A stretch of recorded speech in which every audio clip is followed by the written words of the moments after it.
Hi everybody, welcome to another K4 video. So why should I make another video? In academic terms, I had the Histocrypt paper published this year. Probably not too many people are going to read it, but the main thing is getting it out there to add to the stats. And I know that some people prefer to watch videos rather than read papers, and that's understandable because papers can be a bit dry. So this is becoming an annual tradition. In April 2019, I gave a lecture in a cryptography class. September last year, I talked about crypto diagnosis of K4. There was too much emphasis on transposition and not enough emphasis on the known plaintext. And today, I'll be talking about a summary of the last year, how I gave up on transposition, and we'll look at my Histocrypt conference paper, and we won't be looking at K1, K2, or K3 at all. So since the last video, in March 2020, I was living in Queensland and COVID lockdowns began, and now I'm living in New South Wales, and it's October 2021 and still in lockdown, but hopefully not for much longer. In November 2020, I started collecting out-of-print books from a cryptography publisher, Aegean Park Press, that disappeared in about 2010. One of them is Frank Lewis's Solving Cipher Problems. He was an NSA cryptanalyst, and he was also a member of the American Cryptogram Association, and also Cryptology System Identification by Kumar, and a few of these other books. I scanned Kumar in, so if you need a copy, certainly send me an email since it's been out of print for about 25 years. In September and November 2020, the author AJ Jacobs interviewed the Kryptos creators Jim Sanborn and Ed Scheidt, and he's coming out with a book next April called The Puzzler, where he talks about one man's quest to solve the most baffling puzzles ever. And it's got a secret puzzle in it, the book, and he'll award a $10,000 prize for the first reader to solve it, which makes it a bit different to Kryptos. AJ said he loves Kryptos and the community that has formed in the quest to crack it, and he released transcripts of his interviews with Sanborn and Scheidt on the groups.io discussion group. In December 2020, three people from around the world, David Oranchak, Sam Blake, and Yael van Eyck, successfully deciphered the Zodiac 340 serial killer cipher from 1969, and it used a combination of transposition and substitution, which was pretty exciting, and we can learn a lot from the kind of techniques they used along the way. In January 2021, the Military Cryptanalytics Part 3 document, which is about 650 pages from the National Security Agency, was declassified. Quite a bit of it's still redacted, but it deals with pre-computer ciphers, and particularly the chapter on crypto diagnosis will be quite helpful for people who are seeking to solve K4. So looking at a systematic approach.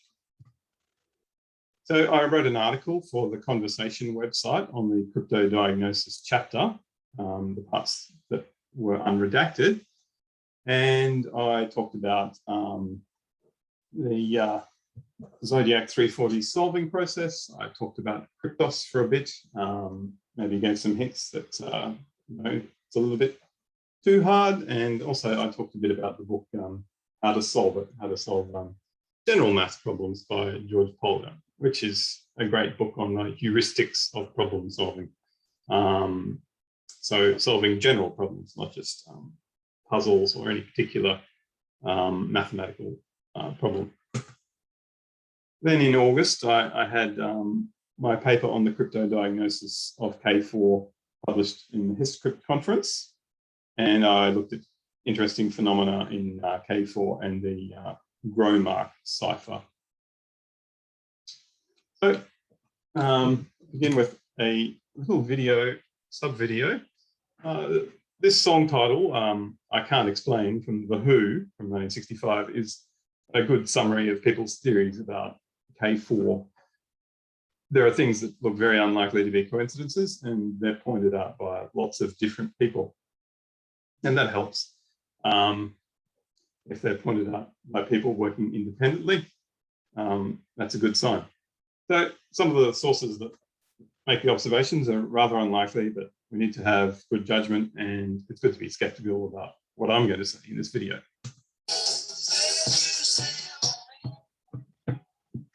Yeah, so things people are saying, maybe they're true, maybe they're not. Maybe if they're really committed to their theories and they don't show any signs of adjusting any of them with new information, maybe that's not a good sign. So one group of people you could listen to is retirees from the NSA. So there's no shortage of people with ideas, theories, and opinions about K4 and its puzzle itself, trying to decide who to listen to. But these people have a track record of success in solving symbol ciphers and lots of time on their hands. I mentioned Professor Brendan McKay, who solved the Bible codes mystery, who retired in 2016 and gave a talk of them in 2019. And now he spends a lot of his time debating with people on English Wikipedia. So here's a photo of the March 2019 meeting at Jim Sanborn's studio. And we have here Bob Bogart and Denny McDaniels. So Denny, Ed Hannon, and Lance Estes were the three initial solvers of Kryptos in 1992, and in front of Denny, you see a piece of paper here. You get a bit of a close-up of it here in the video from the Great Big Story with a lot of Ed's ideas on it. And then you see a brief mention of Lance in a 2007 document on the NSA website. He found a website where somebody came up with the plaintext GVK man in a job as part of a Kryptos solution. And it's in another of the NSA summary documents. So solving K4 is different to solving the American Cryptogram Association ciphers, because with those kind of ciphers, generally, you know the cipher type, or even if you don't, it's known to be one of a set of types. But with K4, all you know is it's a combination of substitution and transposition. And in this talk, I'm going to look at some reasons why transposition is kind of out. If you join the Kryptos group, you'll see lots of posts from Ed from 2010 to 2018. So I'm going to look at his ideas in a moment. So book promoters. So here's someone who's been editing the English Wikipedia page about Kryptos to promote their book. That's Greg Materna. And I would say prima facie, would be a big red flag to not pay attention to them. But actually, he's come up with a great observation about the relationship between the non-plain text and the corresponding ciphertext. But let's look at Ed's patterns first. Back in September 2010, he was talking about a non-random feature of K4 being you find patterns if you write the ciphertext on a width of 21, and he talks about letters being 11 apart, and a cipher alphabet using Kryptos as a kind of transposition. Okay, and then 11 years later, he's saying very similar things. The cipher alphabet is Kryptos keyword based. The plain alphabet is just A to Z. You should write it at width 21, the ciphertext. And we've got a new theory about the alphabet, but the masking algorithm includes a transposition based on the word Kryptos. So, you know, this I take as givens the following it sounds a bit like I hold these truths to be self-evident. It's certainly consistent over the years. So let's have a colourful diagram about the width 21 property. This has been observed independently by Ed, Jeff Laterna, and Tim Kirchner. So You can see here, if you write the ciphertext at width 21, you'll see a lot of repeated bigrams. So there are 76 repeated, so 76 bigrams in total, starting with OF, and then you go along to WQ, FS, you move along, QB, and eventually you end up at GR. So we don't wrap around. And there are 11 repeated bigrams. So you can start with AZ here, then we go along to BS here, and then because of these repeated triplets, LWA, LWA, QZT, QZT, you've got QZ, ZT, LW, WA, all of those repeated, 11 total. And that's very similar to the statistics you see in English plain text. So I sampled the King James Bible, and when you look at all of these possible 97 that are contiguous slices from the King James Bible, you see about 9.7 repeated bigrams of them if you write them out with 21. So it looks very similar to English, which gives you some ideas about what to try or what could be going on. Now back to the Callimahos book, he talks about basic exploratory statistics in the chapter on crypto diagnosis. So this is back in 1977. He talks about a program called Stethoscope, and he talks about this sigmages, which just means standard deviations away from the mean.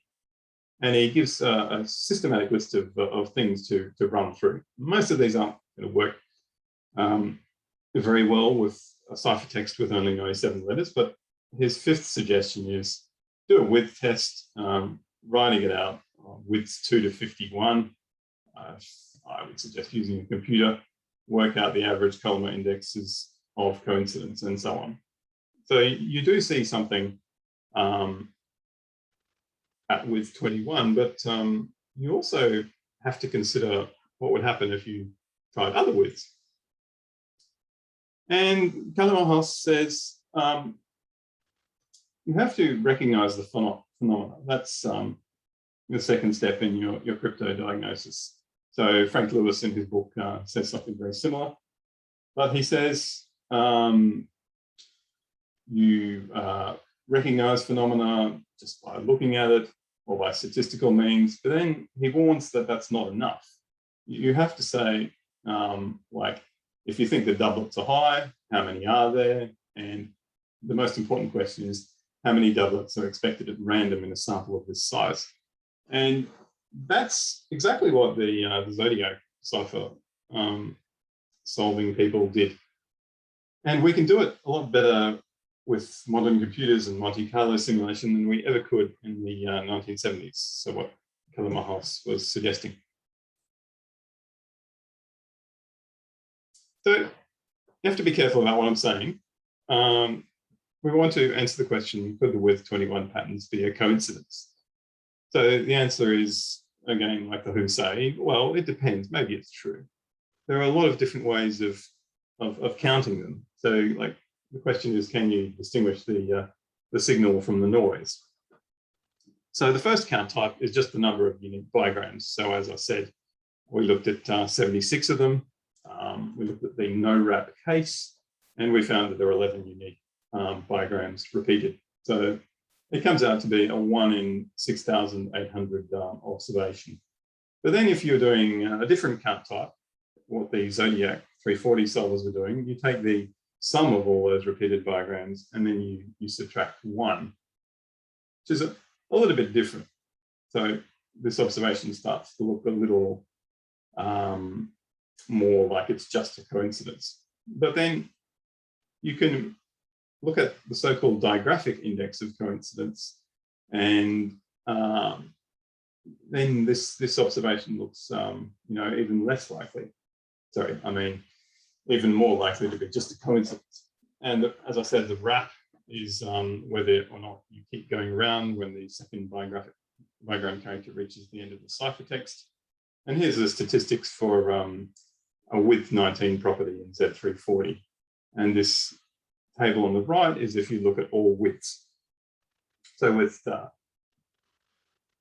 K4, you'd be considering widths from 1 up to about 47, and with Z340 from 1 up to 170. And the Cypher solvers got together, they created a Wikipedia page, and they found that the width 19 patterns were said to be like a 1 in 216 observation. And if you go and look at Sam Blake's video, he found it to be a 4.65 sigma observation. So very unlikely. So it really depends on how you count it. And in fact, the Z340 solvers are doing a slightly different count to what I was doing. But if you were just looking at width 21 by itself, it looks like a very unlikely observation. You say very unlikely to have occurred by chance. So as I was saying, that count seems high. So perhaps the underlying English patterns, the repeated bigrams, are being carried across from the plain text into the ciphertext. So the same key is being used or the same method. And there are two concepts from cryptographic or cryptanalytics history that might explain that. So the first is called seriated playfair, and the second is called the Gromark cipher from the American Cryptogram Association. Actually, they're both ACA ciphers. So here's a paper from a World War II veteran, Charles David, in 1994 that was presented at the National Cryptologic History Symposium. And he talks about the main German Army field cipher for the war. So here's a poem in German, and then he writes it out in blocks of 2 lines of 21 letters each, like this. Okay, and then as you see, you've got this plain text letters EU repeated here and here. And because you're using the same method with the same key, EU goes to QZ in both places.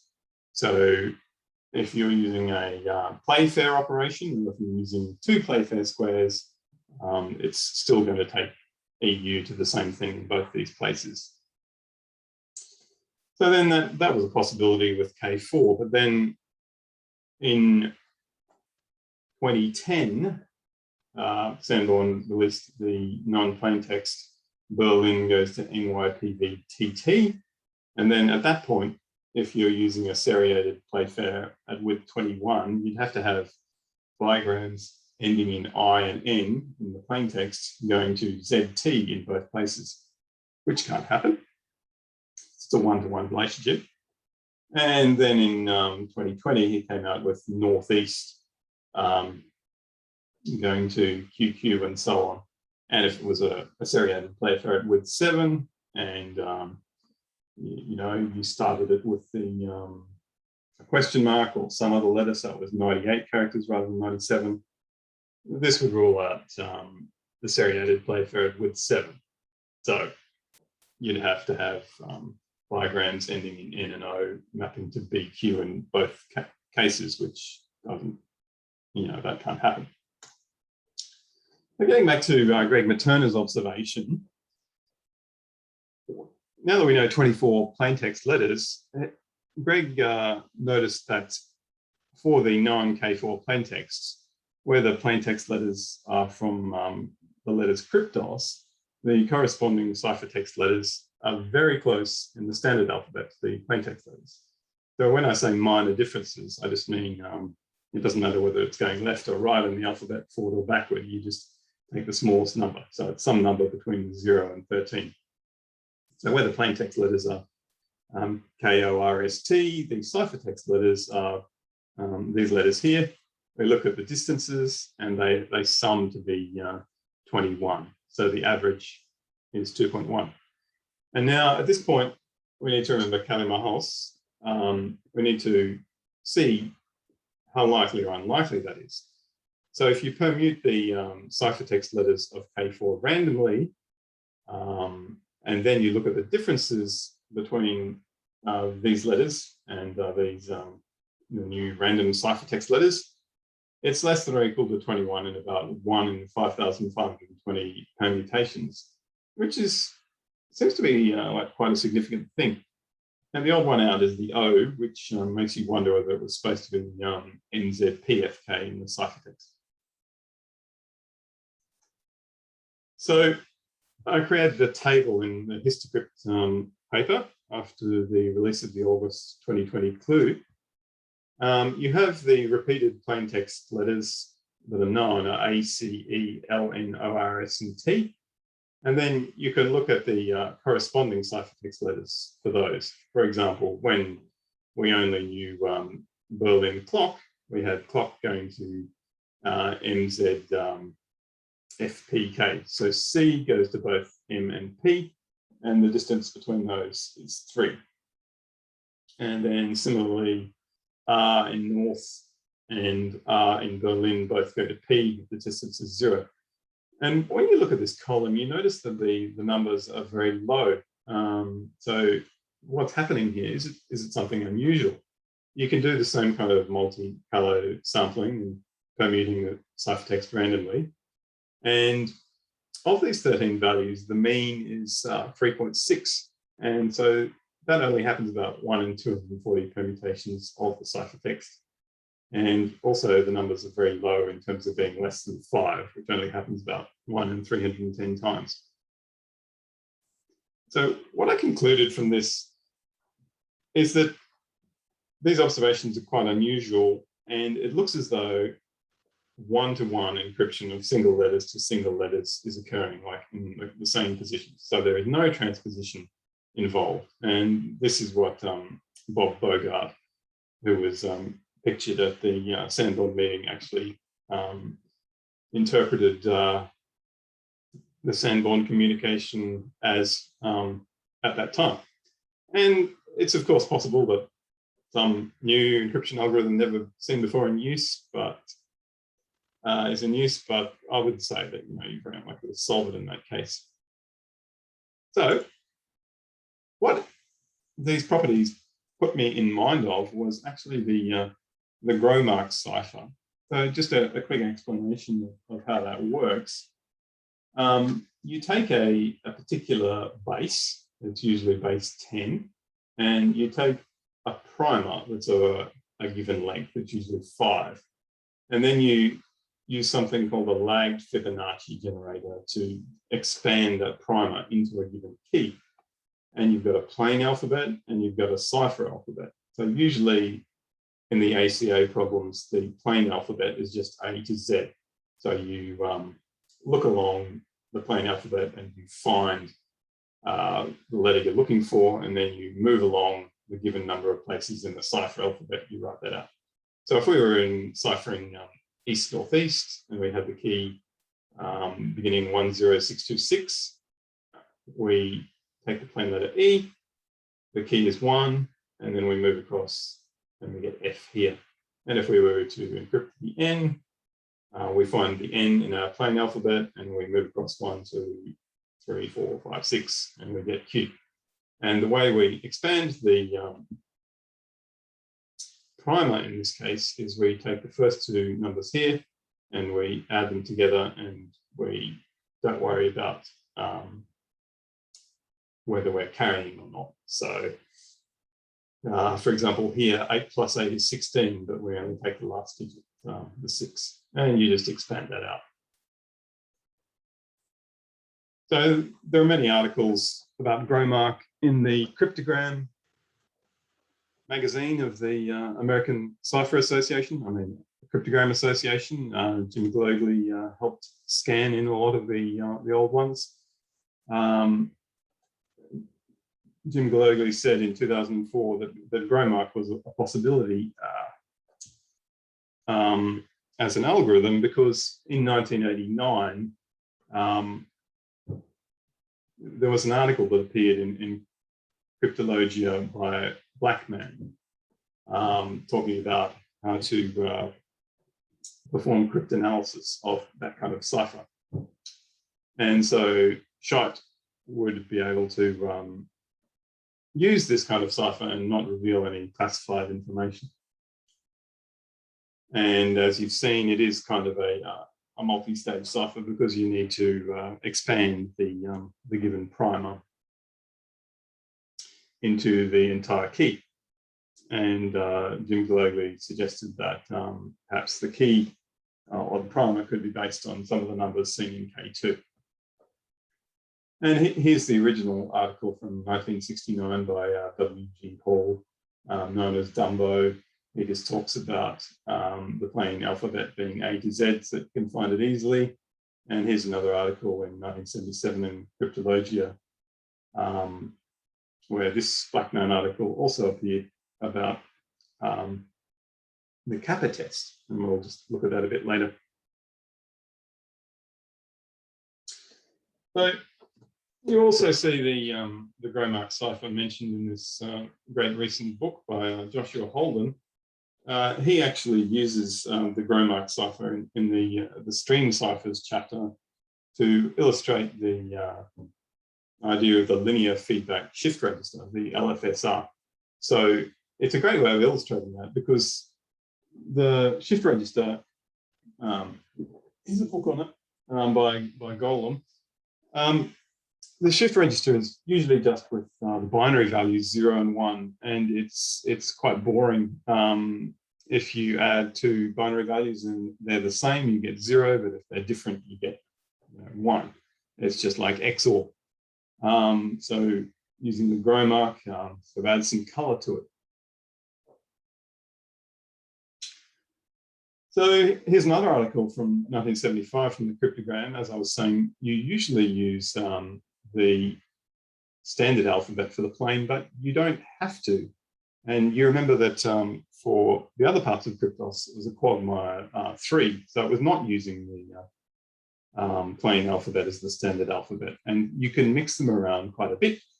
You can think of Gromarks 1, 2, 3, 4 in the same way as the quagmires. But this didn't really catch on because it was considered to be too hard, I guess, for the ACA solvers. So looking at this DeVos paper from 1977, he talks about how you expand the primer into the key, but then he says if you have an even base, which you usually do because the standard Gromark has base 10, the mod 2 sequences obtained, if you're just looking at the taking the key digits modulo 2, they have a period 21. So if you perform a kappa test on Gromark ciphertext, you'll see partial coincidences at periods of 21. So another idea for K4 is, because we saw those patterns at width 21, if we saw had a very low base being used, those patterns would be ever stronger. So if you use base 2, you'd see those patterns directly. And if you started with random English plaintext and you used a base 2 Gromark, you'd very often see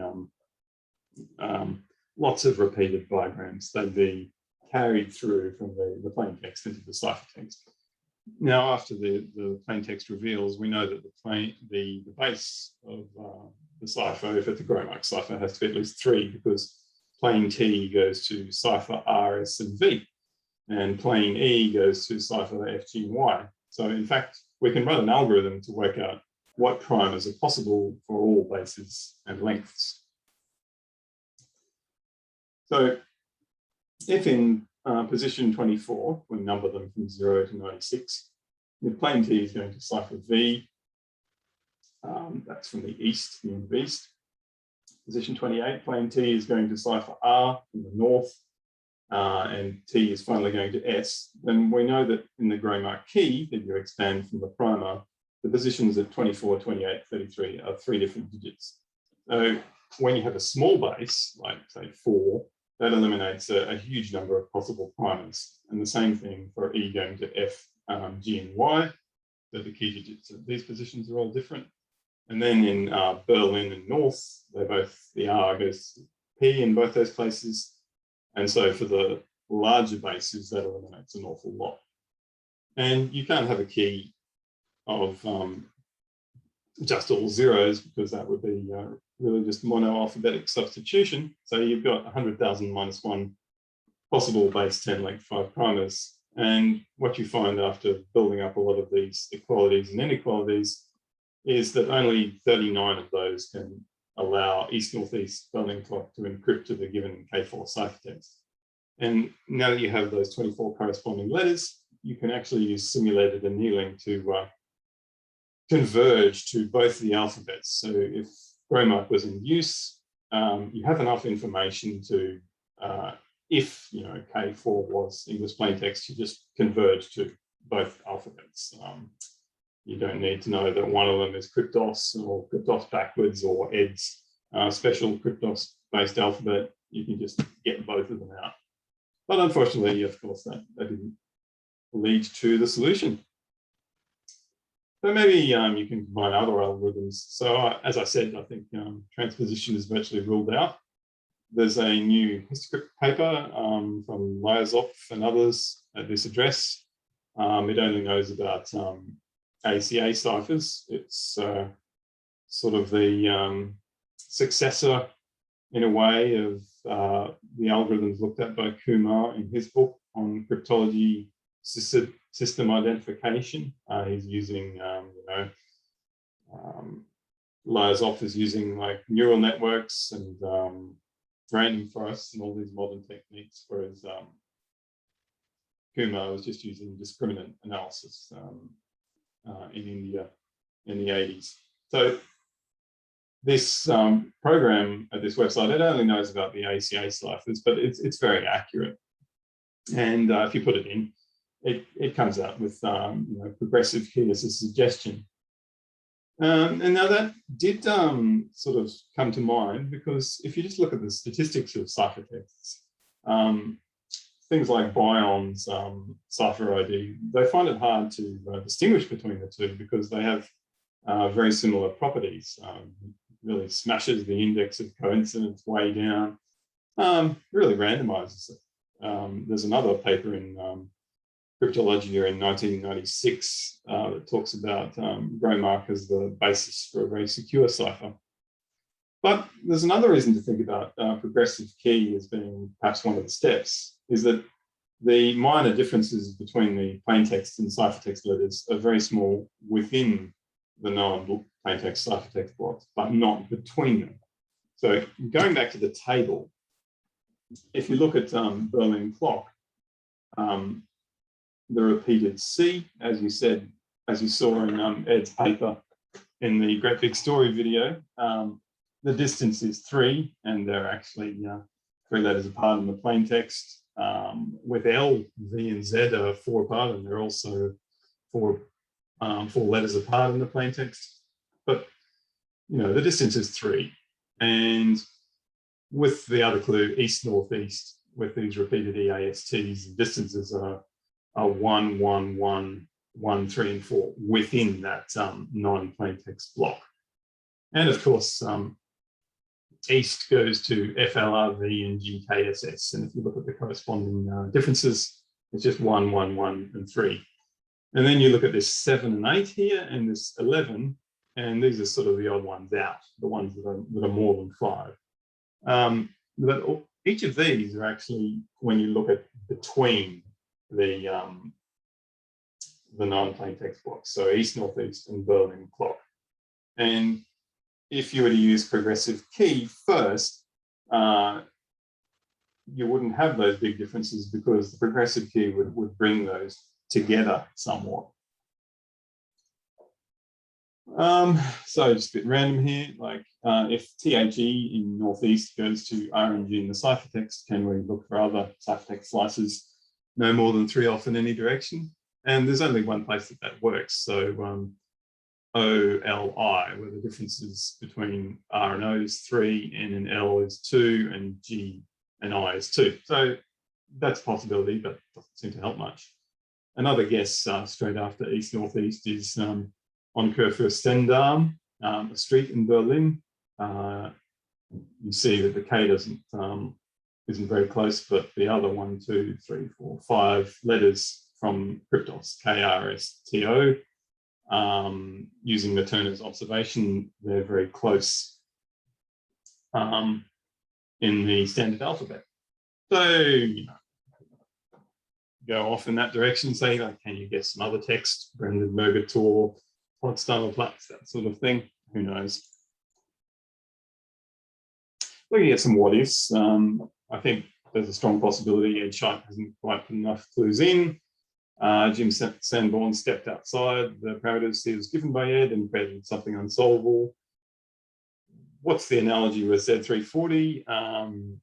Obviously, the Zodiac Killer wasn't a professional cryptographer or cryptanalyst, and he was referring to the TV show on the plaintext, so he expected that it would be solved quickly, but the impact is the same. So the plan with Kryptos that Ed Scheich has said consistently in many interviews that it would be solved in 5, 7, or 10 years with 0 non-plaintext letters. Now we've got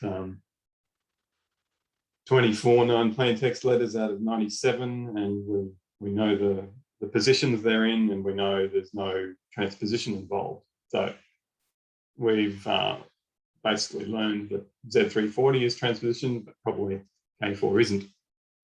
But the Zodiac Killer and Ed Scheich, well, their expectations, they haven't been met in terms of quick decipherment. So that's the same. So in 2010, when Sanborn released the Berlin clue, he said to National Public Radio, the final passage, that would be K4, will lead in several directions.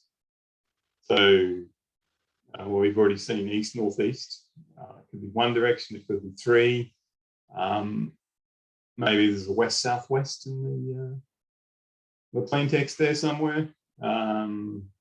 So I wouldn't be surprised, because there's another Sanborn sculpture called Indian Run with 4 passages. The 4th passage leads in several directions. So talks about a tree with roots that will grow towards the east, west, south, and north.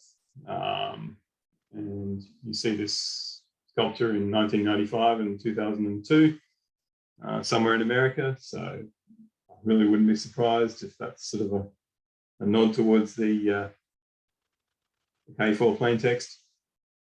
When Northeast alone came out, we thought, it could be about the suburb of Washington, DC, where Sanborn had his studio, but east-northeast is more reminiscent of the compass rose that you see in 2 places at the CIA. So in the Great Big Story video, you've got the 16-point compass rose at the beginning, which symbolizes the collection of intelligence from across the globe to a central location, CIA, Langley. And here's a photo from Jim Glogly when he got to visit Kryptos. There's a compass, and it's pointing east-northeast, or perhaps west-southwest. It's pretty interesting. The original location of the Berlin clock, one with the nice flashing lights from Dieter Binninger, was on Kurfürstendamm, the corner of Ulandstrasse. And this picture from 1979 with the Volkswagen Beetle and the Mercedes-Benz, we're looking east-northeast. You see the Kaiser Wilhelm Church here. So this is right in central Berlin, Charlottenburg. And the street looks much nicer now without all these cars, I presume, more trees. This is right near the U-Bahn station, Ulandstrasse, which is only on the U1 line. So we look at 2008 from Google Street View. Seems like we have a lot more trees, fewer cars, great. You can see the church there in the background as we're, again, looking east-northeast along the street. The day the east-northeast hint was published, 24th of August 2020, people started noticing that east-northeast is a perfect heading from the old location of the Berlin clock up to the Brandenburg Gate. So it really is within less than 1 degree off. Over to the church is about 70 degrees. The Führerbunker is about 72 degrees. East-northeast goes straight through the Goldfish Pond in Tiergarten. Potsdamer Platz is way off, even though I said it was fantastic for exploring the Turner idea. But there you go, like here's all these central locations in Berlin, and Brandenburg Gate really is very much a central point. The moment the Berlin clue came out in 2010, people were trying to go through the Reagan speech at the Brandenburg Gate, the June 1987 tear down this wall speech, and they're going through it letter by letter and saying, well, can we get the word boundaries to line up? Even today when the sun strikes that sphere that towers over all Berlin, and the TV tower, the light makes the sign of a cross, but it was actually should have been the cross, so that didn't work out. A year later, someone actually found the one place where you don't run over the word boundaries, but you run over the sentence boundaries, so it's not very convincing people to create a safer, freer world, and surely, and so on. And a lot of the transcriptions actually have safe, freer world, but when you listen to Reagan, it's safer, freer. So it's not very convincing. And of course, that was killed in 2014 by the clock plain text reveal. But that didn't stop people. Even in August 2020, on the Wikipedia English talk page, here's somebody's suggestion, in the center of the city, east-northeast from Rotter's Rathaus, chimes from the Berlin clock are heard across the square. And that's great. Doug Gwynn, who was the first person to transcribe Kryptos for the public, was quite excited about this. But there was no method given, so how likely is that to be correct? And you can probably develop an index or a measure of how likely it is to be correct using Materna's observation. I haven't done it. It's an exercise for the reader, but many people like this text, and my opinion is that I didn't like the K1 and K2 plain text. I thought they were kind of cliched, hackneyed. K3 was much better, and I think if Sanborn wrote the plain text for K4, what we see here is actually likely to be better plain text than the real plain text anyway. Now, there's another ACA cipher which is even more complicated than the grammar. There are probably a few of them. Some of them use like a 27-character alphabet, like the Triffid and the digraphid. You see a question mark at the beginning of K4, so it could be a 98-character cipher with 27 different letters. So this bracket is usually a question mark. You get to use a plain text alphabet and a ciphertext alphabet, and you're given a period instead of a like a primer, where you have about 100,000 different primers. And for some of these period values, you can find plain and ciphertext alphabets that will take east, northeast, Berlin clock to the given ciphertext. But my gut reaction to that is that it's just too hard. I don't think anybody would have been realistically able to solve that, in 5, 7, or 10 years, back in the 90s with the computer power that was available then. I mean, like even today, it's quite difficult. There's another possibly silly observation is the parity findings.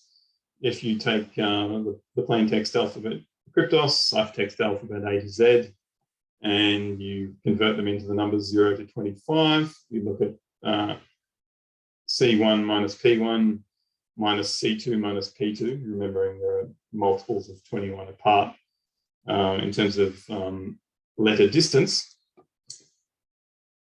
You calculate this vector, you do everything modulo 26, and you get 11 values, and all of them are odd, which seems odd.